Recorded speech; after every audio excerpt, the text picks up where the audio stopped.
A cold November wind blew into the suburban house. Carol Watson sank into her favorite armchair under the soft living room lights, holding a newly acquired mystery novel. Even at 65, she remained captivated by the scent of printed words and the worlds within stories. Late-night reading had become her habit. In the 2 years since losing her husband George, she had tried to fill her lonely nights with fictional worlds. The small bookstore she had run for 35 years in Northampton had become her very reason for living. Her daily routine consisted of enjoying conversations with regular customers during the day and immersing herself in stories at night. Just as the clock was about to strike 11:30, the sudden sound of the intercom broke the silence. At this hour, Carol adjusted her glasses as she stood up. The entrance monitor showed 2 uniformed police officers. With her 35 years of experience running the bookstore, she was confident in her ability to read people. The older one appeared to be in his mid-50s, the younger one in his early 30s. Their expressions carried a sense of urgency. The last time the police had visited was that day 2 years ago. The news of her husband's accident. Falling down the stairs. Shaking off the resurfacing memories, Carol pressed the intercom button. "Is this the residence of Mrs. Carol Watson?" "Yes, that's me." As she opened the front door, cold night air rushed in. The senior officer presented his badge.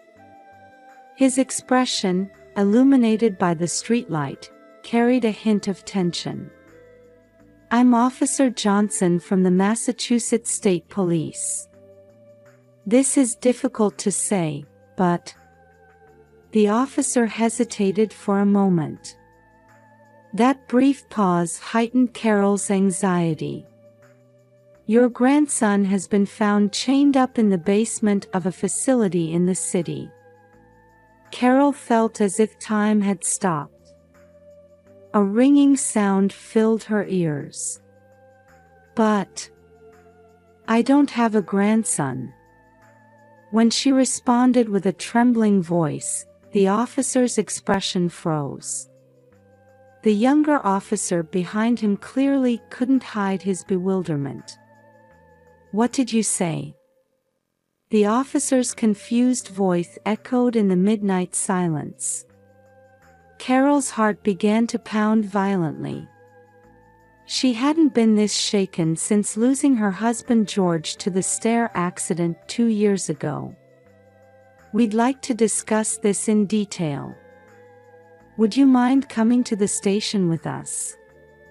Carol glanced back at the living room.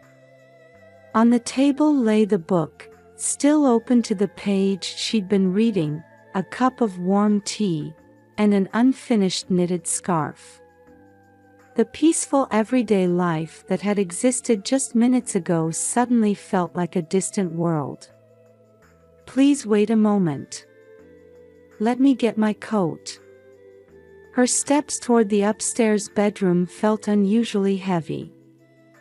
As she climbed the stairs, Carol thought about her son David.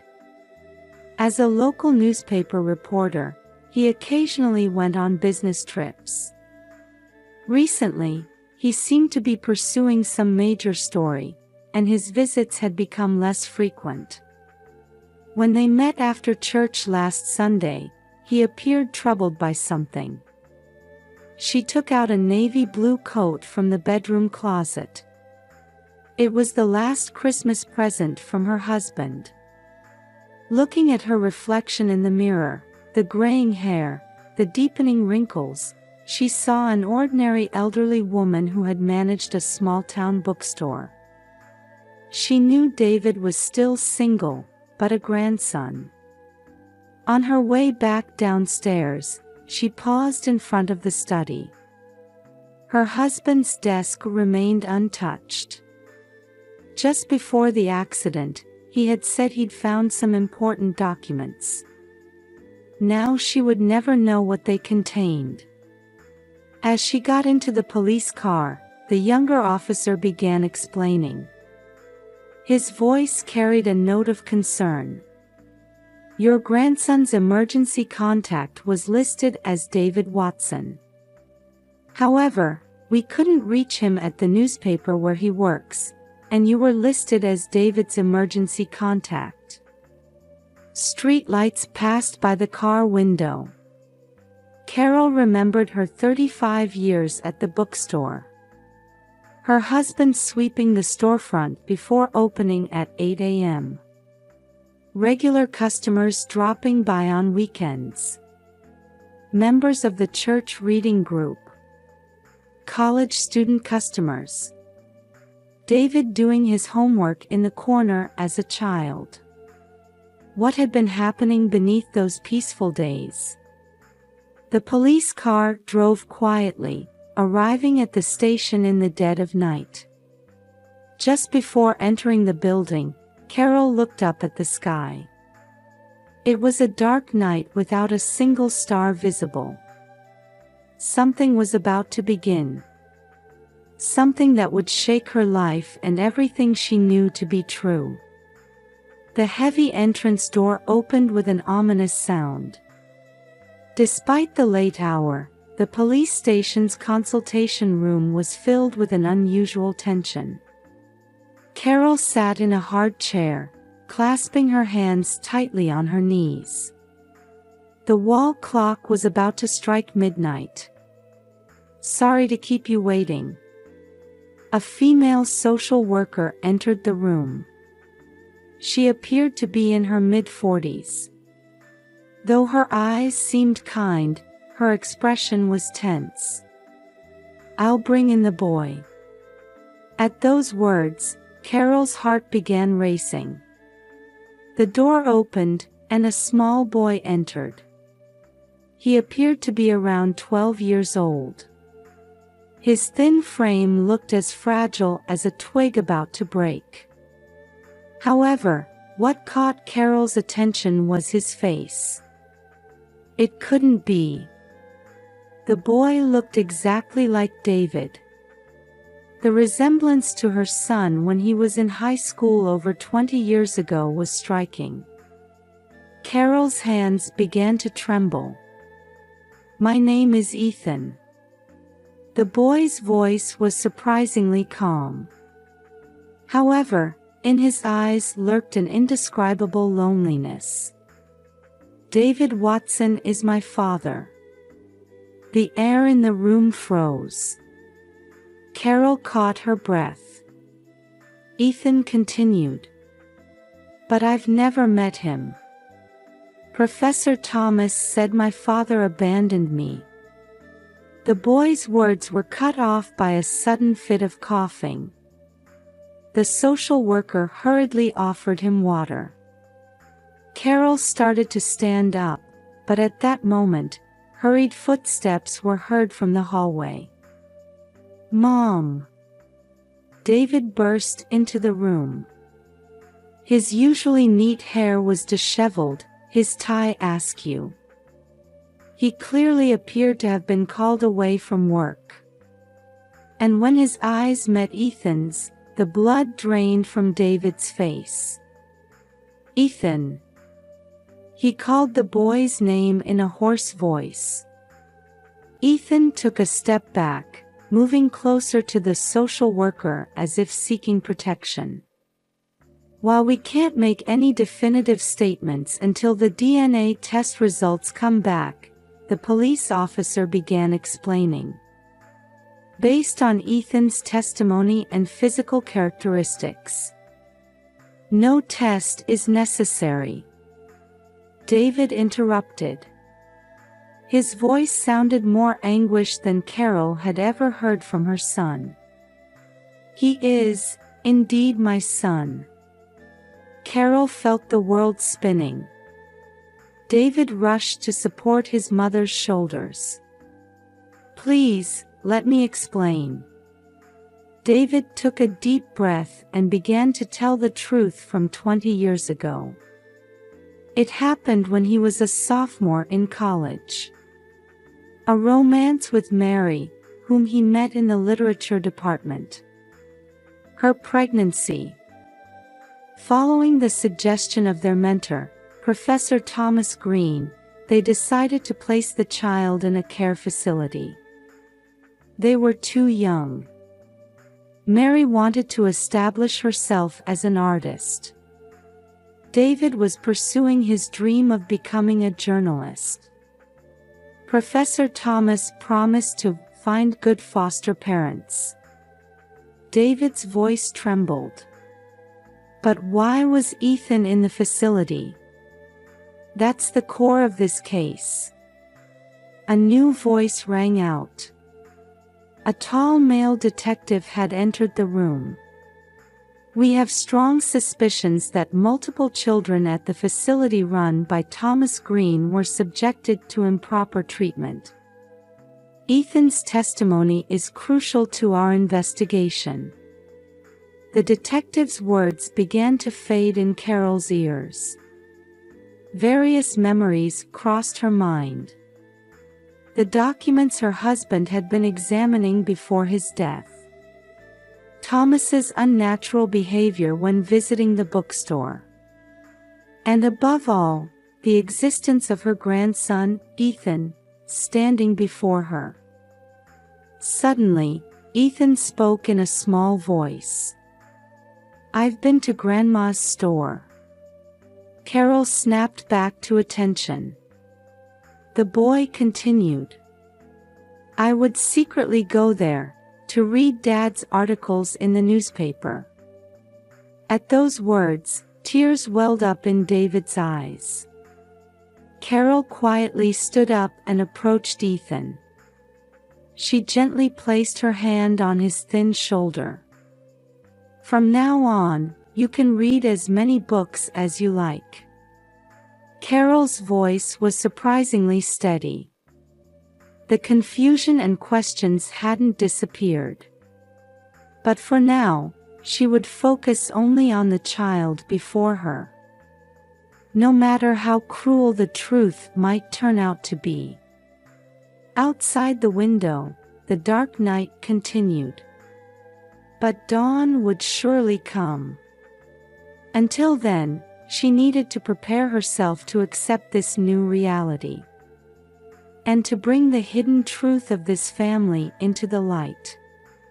In the consultation room at the police station, despite the late hour, Ethan's testimony recording had begun. Carol and David watched from the adjacent room through a monitor. The boy's thin fingers gripped a paper cup tightly. At first, it was a normal facility. Ethan's voice trembled slightly through the speaker. But things changed 6 months ago. Professor Thomas started talking about special education and taking some children to the basement. The sound of David's fist hitting the desk echoed through the room. Carol placed her hand on her son's arm. Ethan continued. When I heard that Dad, Mr. David, had come to investigate the facility, Professor Thomas's behavior changed. He said, "Your father is a dangerous man." Ethan's profile on the monitor looked exactly like David's. Carol's memory drifted back 20 years. That morning when her son announced he would take a leave from college. George had been furious. But Thomas Green had intervened, seemingly settling everything amicably, or so they had thought. 2 weeks ago, I was locked in the basement, Ethan's testimony continued. The other children disappeared one by one, but he said I was the trump card for negotiations. The interrogation room door opened, and an FBI agent entered. Ethan's testimony had the potential to develop into a case spanning multiple states. Let's take a break, the social worker suggested, and Ethan moved to the adjacent room. Carol offered him warm cocoa. She could feel his hands still trembling slightly. "Mrs. Watson," a voice called from the hallway. "Could we discuss your husband's case?" Those words sent a chill down Carol's spine. David leaned forward, but Carol quietly raised her hand to stop him. "All right." Moving to another room, the detective produced a photograph. It was security camera footage from the day of the accident. "Your husband appears to have been arguing with Thomas Green just before the accident." Carol's memory raced to that day. Her husband had been obsessively examining documents. Old receipts, facility financial reports, board meeting minutes. He said something was wrong. Carol began quietly. That there were suspicious points in the facility's accounts. "Actually," the detective leaned forward, "we found evidence of substantial under-the-table payments involving adoptions through Green's facility. And the first person to notice these financial flows was George, wasn't it?" Carol's voice trembled. Everything was starting to connect. Meanwhile, David had opened his laptop. His investigative notes listed inexplicable facts about the facility. Missing children. Suspicious adoption records. Enormous donations. And "Mom," David lowered his voice. "What if what Dad was investigating at the end was about Ethan's records?" Tears welled up in Carol's eyes. Her husband had known about the existence of their grandson, and about the abnormal situation he was in. "Ma'am," the detective spoke, "we believe this was likely not a simple accident." At that moment, commotion erupted in the hallway. "Emergency! Thomas Green has escaped from the facility." David jumped to his feet. "Where's Ethan?" Everyone rushed to the room where the boy had been, but only the social worker lay collapsed on the floor. The window was wide open, letting in the cold wind. "We'll seal off the area immediately." Police officers rushed away. Carol stood by the window, looking out. In the distance, beyond the fog-shrouded streets, sirens began to wail. David embraced his mother's shoulders. "We'll find him." Just then, Carol's cell phone rang. It was an unknown number.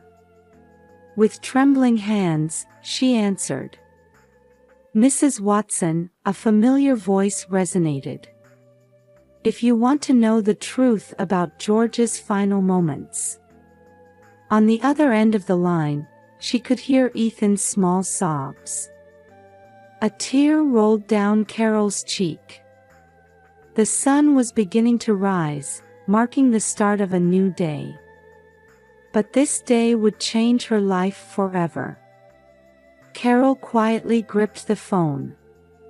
The truth: her husband had died trying to protect. And her grandson, who had just been taken away. She had to stand up to recover everything. The basement of Watson Books. Carol was relaying the contents of Thomas's phone call to the police. Memories from 20 years ago played in her mind like an old film. Back then, Thomas had visited the bookstore twice a week, ostensibly as an antiquarian book collector. But thinking back now, his visits must have had a different purpose. "Mom, these receipts," David was spreading out old account books. Having returned to the bookstore with police permission, they were desperately searching for clues her husband had left behind. From 1999 to 2004, regular sums of money every month. The receipts were made out to Green Educational Fund, an educational foundation established by Thomas. George was, Carol furrowed her brow, the accounting auditor for that foundation, wasn't he? Yes, her husband had also been a member of the city's Child Welfare Board. While in a supervisory position over Thomas's facility, why hadn't he noticed the fraud? Or perhaps... Let's check the back storage room. David stood up. The police forensics team had also arrived, and the search quietly began. As she descended the stairs to the storage room, Carol remembered a scene from 20 years ago. What a wonderful collection of rare books, Thomas had said while gazing at the shelves. A tall man with refined features, he was trusted by everyone as a university professor. This, he picked up a book, is a valuable first edition. That day, Thomas had unusually stayed late at the store, having a serious conversation with George. When Carol tried to approach, they abruptly ended their discussion. "Leave David's matter to me," Thomas had said before leaving. Shortly after, David returned to university, and everything seemed to have been resolved. "Mom, look at this," David's voice brought Carol back to the present. They had found an old safe in the back of the storage room. The combination. Carol took out her husband's notebook. On the last page was a meaningful sequence of numbers. 35-24-17. The safe opened with a heavy sound. Inside were a notebook, a USB drive, and... "This is..." David picked up an envelope, "mine and Mary's." They were adoption papers from that time. However, the official institutional seals were clearly forged. He knew everything, didn't he? Carol's voice shook. Her husband had been gathering evidence of Thomas's fraud for years. And when he found the final piece of evidence... Just then, Carol's cell phone rang again. "Are you ready?" Thomas's voice echoed. "Let's discuss all the truth now." "Give Ethan back," Carol managed to force out the words. "Ah, he's fine. A clever boy. Looks just like David, doesn't he?" Ethan's voice could be heard in the background. "Grandma." George, Thomas's voice turned cold, stuck his nose where it didn't belong. "Just like David. You were involved in Dad's death. Come to the old church within 30 minutes with the notebook and USB drive. Just you. If you contact the police, I can't guarantee Ethan's safety." The line went dead. Carol took a deep breath. "Mom, it's dangerous." David tried to stop her. "We should call the police." "David," Carol looked quietly at her son. "We can't afford to lose anyone precious to us again." Mother and son faced each other in the dim storage room. The morning sun streaming through the window tinted the dusty air golden. Carol clutched her husband's notebook to her chest. This was the truth George had died trying to protect. And now, that truth was being demanded in exchange for her grandson's life. "I must go." Carol's voice was surprisingly steady. There was fear, but no more hesitation. Her husband's final homework. The time had come to solve it. David silently draped his mother's coat over her shoulders. Their shadows stretched long in the morning sun. The spire of the old church loomed faintly through the morning mist. St. Mary's Church, where Carol and George had married 35 years ago. Carol's footsteps echoed quietly through the now unused chapel. "Thank you for coming." Thomas stood before the altar. His former intellectual air had vanished, leaving him looking like an exhausted old man. Ethan sat tied to a chair beside the altar, his wrists bound. "Ethan, are you all right?" "Yes." The boy nodded weakly. "Did you bring the documents?" Carol quietly took the notebook and USB drive from her bag. To think George had gathered so much evidence. Thomas gave a bitter smile. He was such a perfectionist. Never did anything halfway. "Why?" Carol's voice trembled. "Why did you do all this?" Thomas heaved a deep sigh.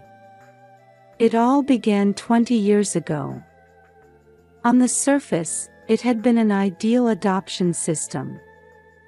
Thomas's facility was known as one of the state's most highly regarded childcare institutions.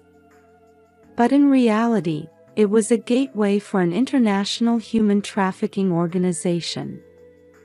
Children disappeared into the shadows under the pretext of special adoptions with wealthy foster parents.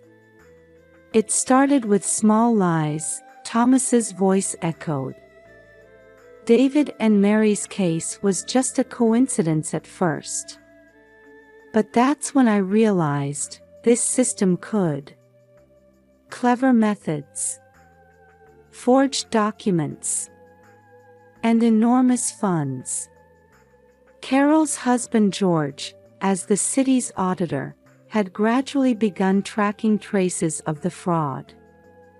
George must have become certain when he saw Ethan's papers, Thomas continued. "That David's son actually was sold." Carol's voice was ice cold. "Yes. But call it a conscience, perhaps. I kept him close. Using a child of David's blood in this business. So father." Ethan spoke with a trembling voice. George was a gentleman until the end. Thomas's eyes gazed into the distance. "Let's resolve this through discussion," he said. But I couldn't turn back anymore. The fall down the stairs. A perfect disguise. But just before his death, George had hidden all the evidence in the safe. And now David started investigating too, Thomas said irritably. Like father, like son, sticking his nose where it doesn't belong. Doesn't belong? Carol's voice grew stronger. After ruining children's lives, you say it doesn't belong. Just then, the sound of sirens approached from outside. You didn't. Thomas looked out the window. Yes, Carol stared directly at Thomas. My bag has a GPS tracker. I couldn't risk putting David's son in danger again. As Thomas hurriedly drew a gun, the back doors burst open with a loud bang. FBI. Don't move. Special forces in black uniforms stormed in. The gun fell from Thomas's hand. As Ethan nearly tumbled from his chair, Carol caught him instinctively. Grandma. Ethan's body was trembling. Carol held her grandson tightly. It's all right now. You're not alone anymore. The morning sun streaming through the windows gently enveloped them. The door opened again, and David rushed in. "Ethan!" "Mom!" As the three embraced, Carol looked toward the altar. The place where she and her husband had made their vows 35 years ago. Now, new family bonds were being forged here. Thomas was led away in handcuffs. His back no longer carried its former dignity. Behind him, an FBI agent informed Carol. "Ma'am, we found several more children at the facility. And leads on the international organization." Carol nodded quietly. The evidence her husband had gathered at the cost of his life was about to bear fruit. David gently stroked Ethan's hair and said, "Let's go home. To our home." As they left the church, Carol looked back. The morning sun shone through the stained glass, casting colorful lights dancing on the floor, as if blessing their new beginning. Yes, this wasn't an ending. Their story with their new family was just beginning. One snowy morning in December, a "Now Open" sign stood in front of Watson Books. It was their first day of business in 3 months. Inside, Ethan was helping organize new books. "This is the complete Sherlock Holmes collection, isn't it?" Ethan gently stroked the old leather-bound book. "Yes," Carol smiled. "It was your grandfather's precious collection." 3 months had passed since the incident. Thomas Green's trial continued. The FBI investigation was revealing the full extent of a human trafficking organization that had operated for over 15 years. 26 children had been rescued, and internationally wanted suspects were being arrested one after another. David's series of articles, "The Lost Children," had gained national attention, leading to a review of the supervision system for childcare facilities. "We have customers." Ethan turned at the sound of the entrance bell. "Good morning." Local women came in one after another, carrying warm dishes. They had brought food to celebrate the reopening. Members of the church book club brought homemade cookies. "Ethan, how have you been? Are you keeping up with your homework? Haven't you grown taller?" The community had naturally accepted Ethan. In fact, they seemed genuinely happy about the birth of a new family.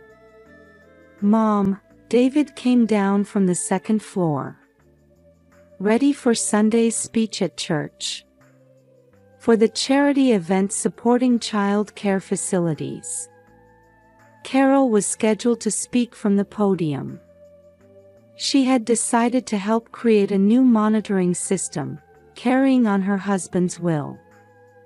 "Yes," Carol gazed at an old photograph. "I think your father would be happy about this." In the back of the store, Ethan was reading a picture book to a young child. He who had once feared human contact now showed natural smiles. "Hey, Grandma," Ethan closed the picture book and ran to Carol. "I wrote this." The manuscript paper he held out had a story written in childish letters. "My new family." Carol felt tears welling up in her eyes. "Dad told me. Grandpa was a hero who fought for justice." Ethan's eyes sparkled. "So I want to become someone who can help others too." David embraced his son's shoulders. His former guilt had transformed into quiet determination. Carrying on his father's will, and building a new future with his son. At dusk, after the last customer had left, the three were preparing to close. Ethan stood by the window, watching the continuing snowfall. "Hey," Ethan said. "Do you think this snow is a present from Grandpa in heaven?" Carol gently embraced her grandson. "Yes. I'm sure he's watching over us." Warm lights glowed inside the store. Countless books on the shelves waited to meet new readers. David sat at the back desk, writing tomorrow's article. The articles would continue to tell the truth. And another page was about to be added to their new story. Carol changed the sign to "closed" and turned the key. The bell above the door made a small sound. The snow continued to fall quietly, as if promising a new day. Tomorrow, this small bookstore would open again. There would be books, truth, and above all, a loving family. Carol looked up at the sky. "Thank you, George." Those words gently dissolved into the falling snow. It was a story that began with a midnight visit. Lost truths and new bonds. And now, their story continues to add new chapters. The snowy night was just the beginning.